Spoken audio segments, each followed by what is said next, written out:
一般车停在它边上，自带视觉缩小。我身高1.7米，引擎盖卡我脖子。你们猜它有多高？反正下地库的时候你得小心点儿。今天咱们要看的就是全新坦克700。可能很多网友之前看过官图之后说，这不是和之前的老款车型差不多吗？我猜这些网友可能买了当年70万的首发限定版。如果要是普通版车主，一下就看出来了新老款的区别。老款车型是一个壮汉，但是新款车型明显这个壮汉已经撸了2年的铁，现在看起来身材上肌肉线条非常的明显，而且它的引擎盖还做了一个向下的倾斜，就你看起来这台车更凶了。中网的造型也改变了，做了这种鳞甲的造型，而且作为一台硬派越野车，保证它的散热很重要。它的中网面积非常的大，大灯的话用了激光大灯，这个大灯有一个激光能量扩散技术，照射范围会更加广。之前魏总已经剧透过了，它的设计灵感源于咱们中国传统文化的麒麟，这是麒麟的头盖骨，这是它的鳞甲，这当然就是它的大眼睛了。先声明，我没见过麒麟，但其实坦克700就是想做自己。你们更喜欢心有灵犀呢，还是原创设计？再看看这儿，越野车带尾翼，之前的首发版有尾翼，普通版没有。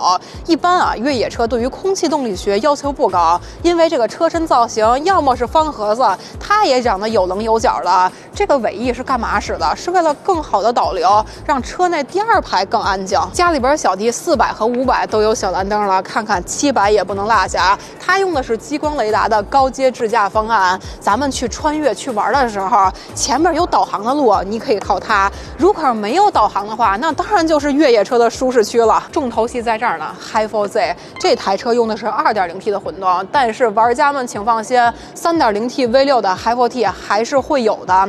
这台车就更适合于城市通勤或者长途自驾游的朋友。根据工信部的信息，它的电池有59度，纯电的续航里程190公里，而且亏电油耗8.45升。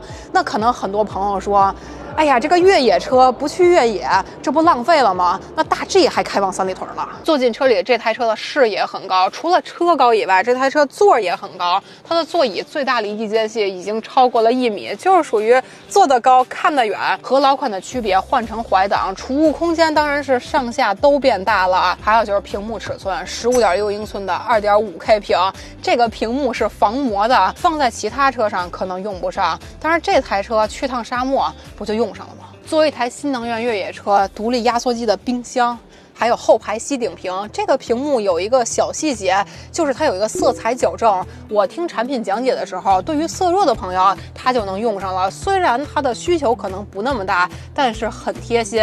沙发是电动调节的，而且黑白配色的话，它中间是黑色，就更金脏一些。提一个小小的建议，这个后排无级调节没有实体按钮，只能在中间这块屏上操作。如果要坐3个人的话，可能就不太方便了。现在问题来了，已知同排量下 Hi4Z 是比 Hi4T 贵的，但是坦克700这2套动力系统，一个是 3.0T 的混动，另外一个是 2.0T 加大电池，你们感觉谁价格高呢？记得点赞关注哦。